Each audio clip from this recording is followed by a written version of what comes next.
Hello, everyone, and welcome to VikeFans.com. I'm Tom Moore, and joining me today on the long ship from his home in California is Minnesota Vikings running back Bradley Randle. Bradley, thanks for joining us today. How are you? I am blessed with no stress. I'm happy to be here and let the fans know who I am, and just excited to answer you guys' questions. Sounds good. Well, we actually wanted to take a step back, given that we're moving into combine season and free agency and draft situation. We really wanted to get a younger player's perspective on the combine process. And having gone through it last year, how nerve-wracking is it, and how do you prepare for an event like that? Man, just all the training, the preparation, the mental work, the physical work, and it's really draining and really tiring. But it's just a step to get you closer to your dreams, and that's one of the great things about it because you're so close. You did everything you need to do in your past season, which was your collegiate season. So, you just got to make sure you're preparing the best for the preparations, for the questions, for the 40, for the bench, for all the above. And it's draining, but at the same time, it's fun because, like I said, you're just that much more closer to that door. Is it more difficult for an athlete like yourself to go through the actual drills and regimen or the questioning process? Well, for me, answering the questions and, the type of questions that are asked as far as the personnel for the background check and all those things, it's just, they want to get to know you and how you tick and who you are and what you feel about certain things.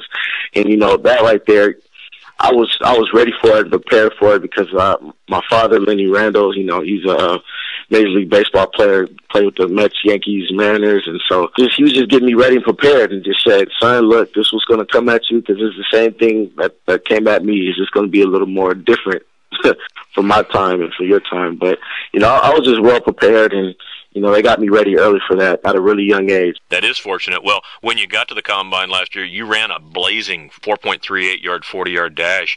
And I'm interested in your opinion, with such a strong showing at the combine, were you surprised you went undrafted in the 7th-round NFL draft last year? I wasn't really surprised. It was just something that I stepped out on faith, and I just knew whoever was going to get me was going to get the diamond in the rough, and then whenever I needed to get up there and to perform, they would see, no matter be the scouts, the general manager, coaches, or any of the personnel people, that wow, I'm happy we got this guy because this guy could have been a threat later on down the road with another team. So I'm happy that the Vikings gave me a chance and an opportunity, and I'm just blessed just to be on their future reserve roster as of right now, and I'm just ready and prepared to get up there and show everything that I can with my showcase for April 7th. I think that's when we have to report back. So, well, we look forward to it. And then you talk about being excited to join. And I've seen the YouTube video of you talking to then Minnesota Vikings running back coach James Saxon when you accepted the invitation to join the Viking training camp. What was that process like? Do interested teams let you know in advance that if you're not drafted, they want you to join their team, or is it just a free for all after the draft ends for your services? I look at it as a blessing because the opportunity for me, I really got to just pick and choose if I wanted to go here or if I wanted to go there. And I just got together with my family and just made the best decision.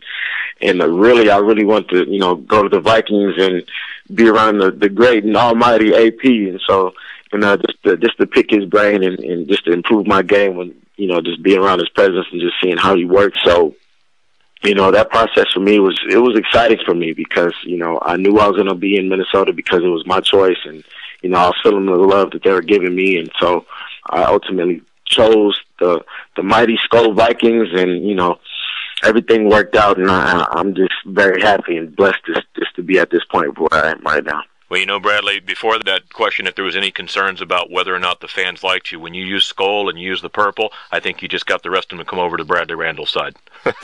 Oh, yeah, man. Hey, I'm a skull hard, man. Skull died, man. I got purple blood in my veins, so I'm just very excited, man. Just a big-time Vikings fan, just a big-time diehard guy, and I just, I love the fans as well, so I don't know if you guys follow me on Twitter, but I just, I'm very interactive with my fans. I'm always, giving stuff away. They're good people. Absolutely. Well, I understand, though, before you got to Minnesota, you got a little bit of counsel from fellow UNLV alumni and former Minnesota Vikings star quarterback Randall Cunningham before you actually got to Minnesota. What did he tell you to expect about the Twin Cities and the team before you got there, and what advice did he give you about the rigors of the NFL? He just called me and told me congratulations, and he just said to just pack a suitcase, and it's time to work. You gotta go up there and give it your all. And nothing's not guaranteed. Just fight for everything. Special teams is a big thing, and showcase all your talents. And I was just very happy and excited that he reached out to me. Because I'm a big Randle Cunningham fan, especially because he went to UNLV. And so, with that phone call and with the information he just gave me, I was just even more ready and more prepared for what I was going to face, because he's a great player and a great man, and he's been through it all before. He was just getting me prepared and just mentoring me for kind of what to expect, and just having that caliber of person just to reach out to me and to cheer me on in my corner is just a big thing, and it was a big time confidence booster as well. And so when I got up there and I was keeping him updated and I was letting him know, like I said, I'm just very blessed to be at this point as of right now. Absolutely. Well, Bradley, you're not a tall running back at 5'7", but you're not small either at over 190 pounds of what appears to be pure muscle. And you have a unique combination of quickness and elusiveness and power. If you were to tell Viking fans what your best assets are on the field, what would it be? My best assets on the field. I can tell you this. My favorite play, I guess I can give it away. My favorite plays I like screens. I'm the type of guy. I'm a screen guy, so I like to, I'll hide because everybody's, like you said, bigger and taller than me, but I'll pop out, and once I pop out, I get to use my speed and my quickness in my hands to ooh and all the fans. And one thing I can say I pride myself on is always catching the ball and just always showing off my speed, because being a running back, you have to have the tools of not only running the ball, but, blocking and receiving. And as of right now, I'm just working on just improving myself in all categories now that we have this time and this little break before we hit camp. Right now, actually, what I'm working on specifically is just my speed, just building up more speed, because speed kills. And, DeAnthony Thomas, he ran, I think it was like a 4.3 or 4.4 or something like that. And so he's going to be a freak in the NFL as well. And, just to use his speed. And that's one thing I just want to go get more of is speed, because speed kills in my eyes, especially with my size and my stature and my quickness. So I can make a guy miss. I make about 3 or 4 guys miss. Well, absolutely. And, it's funny because for fans who have not seen you on film, you really look like Barry Sanders to a lot of us. And other people said, gee, I'm hopeful that Bradley can come in and play that Darren Sproles type role. And so I'm curious, from your perspective, is there any NFL player that you tried to model yourself after? Man, you said it right there. Just Barry Sanders. That's one of those guys I just, great player, great man, great person. And I'm just, growing up since middle school, I was just always looking at Barry, try to figure out, okay, he did this, how could I do this? And when I got to high school, I was just like, okay, let me just do what I've been watching ever since I was in middle school. And so I just try to mimic everything as much as possible. And then, Sproles and Maurice Jones-Drew and Ray Rice and who else? Deion Lewis and Jaquiz Waters, just those type of guys, those type of backs. There's not many of us, but for me, it's just I get out there and I just want to be elusive and fast and quick and just try to, model myself after Barry, because he was one of the first guys to do it and one of the best guys to do it, just to, just being his size and just try to imitate everything that he and Sproles have done. And even in college, just watching Sproles play, I'm just like, man, he's like Barry Sanders. So I just watch a lot of more film on him and, try to critique his game and try to pick off little bits and pieces that I could use for me when I was in college and right as of right now as well. We're smaller backs, but at the same time, you got to catch us. And it's like catching a mouse on the playing field. So, so I'm just happy that I'm blessed to be my size and ready to get after it. You could find yourself 20 years from now sitting on the steps of Canton, Ohio, and they ask people, what was Barry Sanders like? And they may say, he's a little bit like Bradley Randle. So that might be okay if it turned out that way, huh? Oh, man, that'll be a blessing, man. Trust me, that'll put a big smile on my face. Well, you had really quite the first year in the NFL as you experienced your first NFL training camp in Minnesota, and then you went through the seesaw process of being released and re-signed a few times during the 2013 season. How much of an emotional roller coaster is that for a player, and how do you stay focused and positive that you will get your chance while all that's happening around you? For me, it was just family. I'm a very family-based guy, and my family's very loving and unconditional love. So I just, just stayed around my family, and I just, told myself that, it'll all work out in God's time. I never gave up on anything. I kept training and stayed with my, fundamentals as far as this training, just like I did with my pro day and as well as my regional combines that I went to. You know, I had offers on the table as far as CFL, and I just told myself, just try it out. You never know, you might like it, or something positive may come from it. And so I went up there to the CFL team, and it was actually Winnipeg Blue Bombers, which now I believe my running back coach, Coach Wilson, he actually played for Winnipeg Blue Bombers too, so it was kind of cool.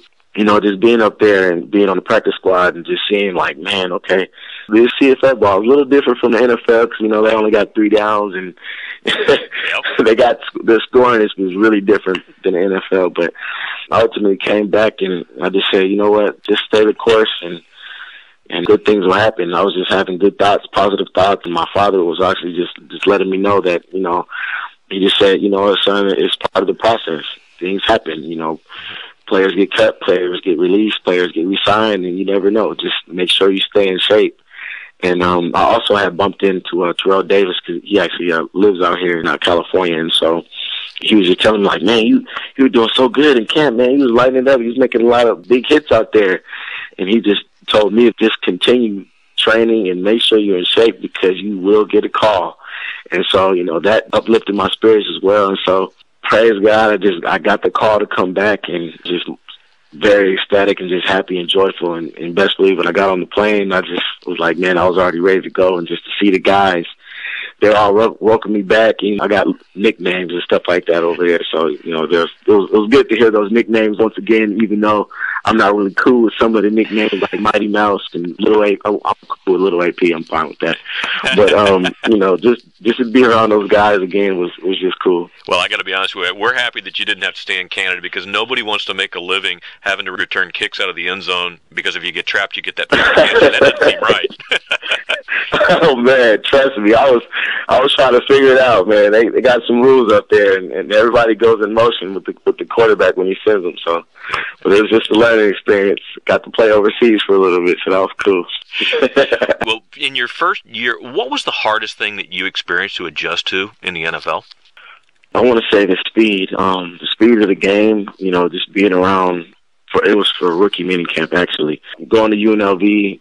Great college. I love being a Rebel and being around other guys from the USCs to the Notre Dames to the Ohio State, and you know, just those big name schools, and being around those guys and practicing with them.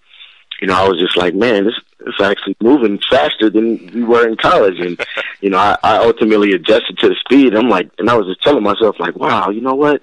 Okay. If this speed is, just for an example, if this speed is a 5, then being around all the veteran guys and the seasoned guys, it must be like a 25 because they're grown men, you know, being around it for so many years, and they know the reads, the keys, and all of the above. And so, you know, just adjusting to the speed and knowing that I can do it, you know, just really helped me as well. What I always hear is people say, it's not the fact that you have 1 or 2 guys that have speed. I had that in college, but now all of a sudden I got a whole team full of them. They're all my speed. Right. Big old linemen, man. Guys that are 6'6", 300+ pounds, they can move like tight ends and receivers, you know. So in the game, I'm really thinking the game is just evolving because, you know, just training. I'm seeing kids training as young as 4, you know, 4 years old to get ready for the NFL in college and high school and stuff like that. So, it's just the game's just evolving big time. Do they end up when they start training at 4 or 5? What do you pick an agent up about 6 or 7? Is that when that happens? You know what? That might actually can happen later on. You know, in the future, you might see some high school scouts coming out like, yeah, I want him to come to my high school. You know, that might be in the future, and that might be a little scary too. So there you go. From your perspective, how hard is it for you as a rookie running back to get noticed when an Adrian Peterson and a Toby Gerhart in front of you on the depth chart? I mean, what are the key things you need to do to make a coach think twice about removing you from the roster? Well, that's a really good question. Those are big name guys, and that's one thing for me is just the opportunity. Whatever opportunity I have, you know, and especially as soon as I walk in through the door and as soon as I step on the field, I want to leave a positive impact and a positive impression on everybody and whoever I'm around, in whatever position that I may be at, whether it's, you know, running back or kickoff return or being a gunner on punt. And so being an opportunity man, you know, whenever I get my chance to showcase, I will showcase like 100%. To be in the NFL is just all about competition and being able to compete. And so I'm one of those guys. I feel like I'm an ultimate competitor, and so I just make sure I go hard at everything and I dominate everything that I do. My blocking, my being the first guy down the guy or first guy down the field to hit the punt return man, and just those little things, they just all add up. Well, it's an absolute great attitude, but I gotta ask you, Bradley, be honest. Was there ever a time in training camp that you turned off Gerhardt's alarm or duct taped Peterson to the bed frame to make sure you got some extra reps at running back? Oh man, that right there, that might be a good idea, but no, that's not. I wouldn't do anything like that, because those guys, just being around those guys too as well, it's just they have so much knowledge of the game, and the work ethic is second to none, and just being able to be around it and just, learn from it. I'm one of those guys that just, whoever I'm around or whoever I'm talking to, or, I like to learn and get something out of it. And I feel like in life, that's how it should be, because, God willing, may we all live to be 100 years old. So just to learn, about the speed of the game, or about blocking, or about, defensive schemes, or about running the inside zone, the screens, just learning from those type of caliber guys is just a blessing in my eyes, because I can ask them these type of questions. The answers they will give me, I'll be able to put it into my game and understand it to the point where I can play it whenever I get the same chances and opportunities that they have. Your first and real only NFL game action was in the preseason last year. What were your emotions like for the preseason games, and do you really have time to even enjoy the moment? For me, it was just a beautiful process, and my mother and my father to come to the game. I think it was against the Texans. Was it against the Texans? For my mother and my father just to come out, and for me to look up in the stands and just to see them there, I was just so filled with so much joy and bliss, and I was just happy. And man, just warming up and just being in the stadium. Can't believe the stadium's gone, but that's the first place where I got to play NFL football. I'll never forget that stadium as well.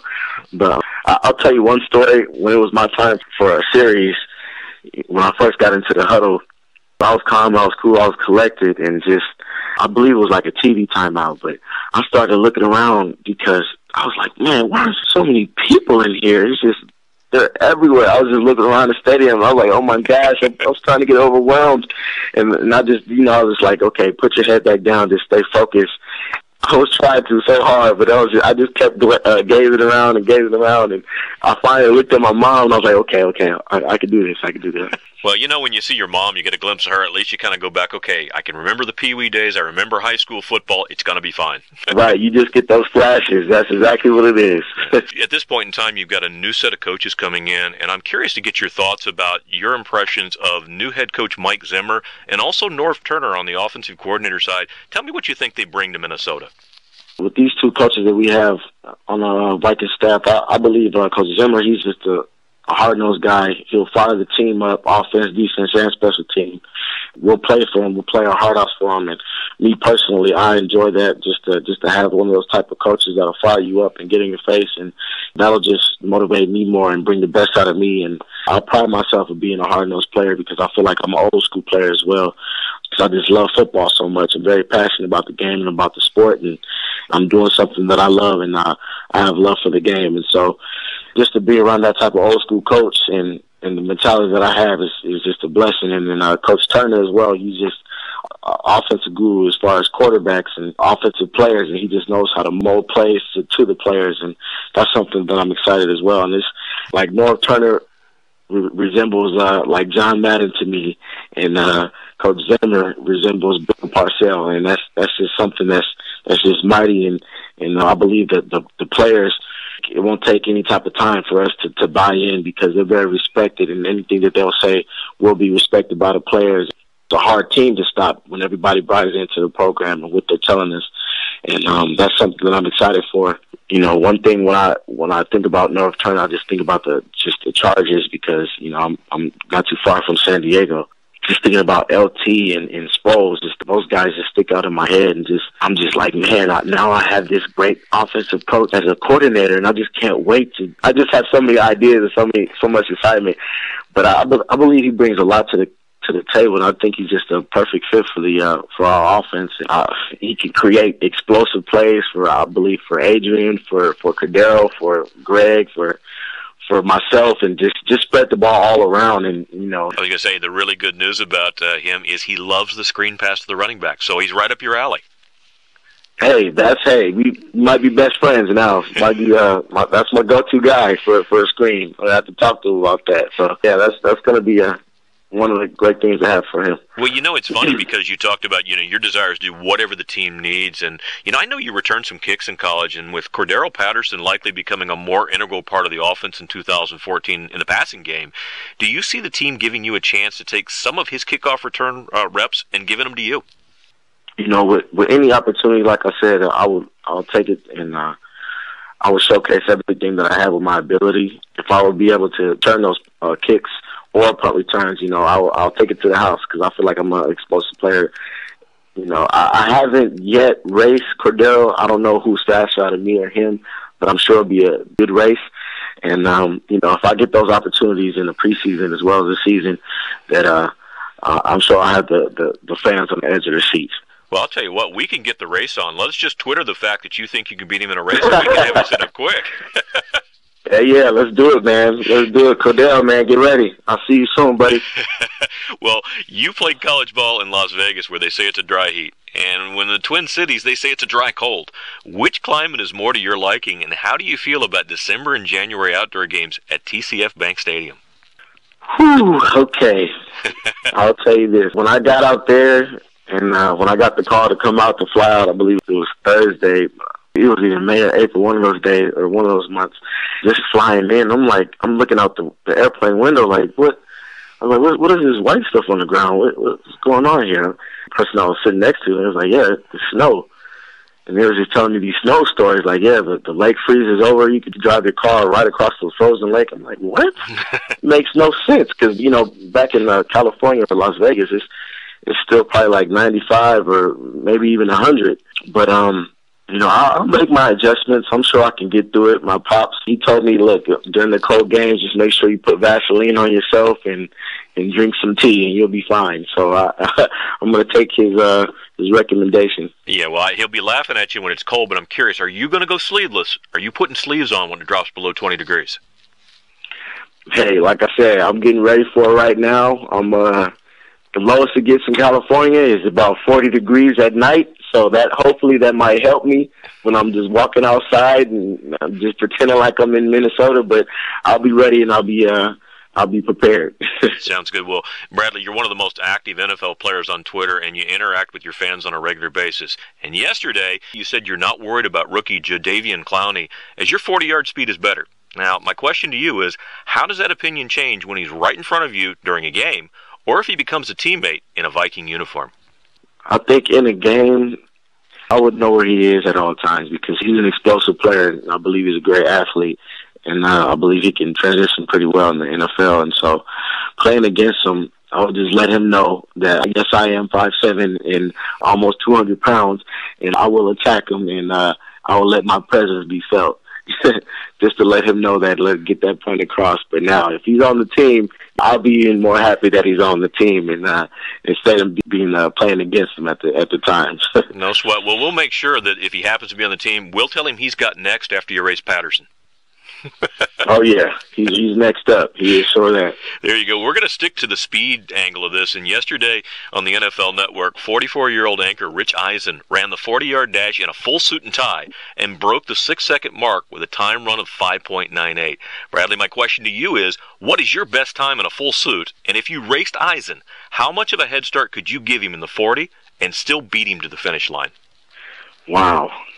You know what? When he did that, I was just thinking to myself that this man, I really hope that he does not pull a hamstring. I think if I were to race him, I would probably give him about 15 yards head start, and then I would most likely track him down. Because like I said, I'm very competitive, and I would not be beat by a man that runs a, what was it? It was a 4.6. He ran a 5.98 in full suit, but he is 44. Wow. Hey, yeah, like I said, hey, if you're down to race, we could race. I will give you a head start. I'll give you 15, maybe. I'll be generous. I'll say 20, and I will track you down. We will let him know. We'll see if we can't set that up as the third race. And, you talk about, getting that speed. Obviously, Bradley, it comes with a lot of the workouts. And you're really a workout warrior, as we see on YouTube. And you've been working out with former NFL players like Oz Hakeem and Dante Hall and even former Olympic sprinter Tyree Washington. I mean, you're working out with seemingly everybody but me. And I'm curious, do you have any spare time to yourself? And if so, what do you like to do with that spare time? I love working out because just getting better every day. That's my goal. That's my focus. And I believe practice makes perfect, or if not close to perfect. And so in my off time, I just started reading the Bo Jackson book. Just being around family and friends. I'm a very goofy guy off the field, but on the field I'm a lion. But I let my head down every once in a while, just have fun with my family, my friends, just going out and going fishing. I actually went fishing a couple of days ago, and so. What do you like to fish for? Okay, you guys in Minnesota, you guys got crazy fish. You guys got the pike and I don't even know the type of fish you guys have over there, but I know California doesn't have. We just have the basic. We have the trout, bass, maybe some perch, and that's about it. That's just what I stick to. And I'm a catfish guy too. I caught about 4 catfish 2 weeks ago, and so. Yeah. That makes for some good eating. There's no doubt about that. Yes, sir. Well, Bradley, to close out our conversation today, I'm about to ask you probably the most important question we're going to ask you. And here it is. If VikeFans.com becomes the official home of the Bradley Randle Fan Club, which we have precedence for it because we've done this for Brian Robinson, and we attend your game as a group, can you help us get both free parking at TCF and some spare passes for that free buffet that's going on during the game? Man, I'll do all of the above. I'll get some free gear, and as long as you guys are happy, I'll be happy, and we can work something out hopefully in the future. Sounds good. Well, Bradley, we appreciate you taking the time to share your thoughts with Viking fans, and wanted to ask you in closing, were there any thoughts you had about the Minnesota Vikings or their fans? Man, great fan base. I'm proud to be a part of the organization, and the future is looking bright with all the talent and the coaches that we have, and it's going to be a great Skol season, and I'm pretty sure the world will be talking about Minnesota Vikings and the fans that we have. Now, if we play the Raiders, the Raider fans, I got to make sure if we play them in Oakland, we got to make sure we travel in a pack and get a little bit louder, a little bit more crazy than the Raider fans. I know we can do that, and that's something I would love to see, the Raider fans versus the Vikings fans. Well, I can tell you the Viking fans travel well, and now we've got a new member that we can root for in number 38. And Bradley, thanks for taking the time out of your schedule to join us today on VikeFans.com and stay connected with all the Minnesota fans that you're starting to develop. All right, thank you. You guys be safe. God bless.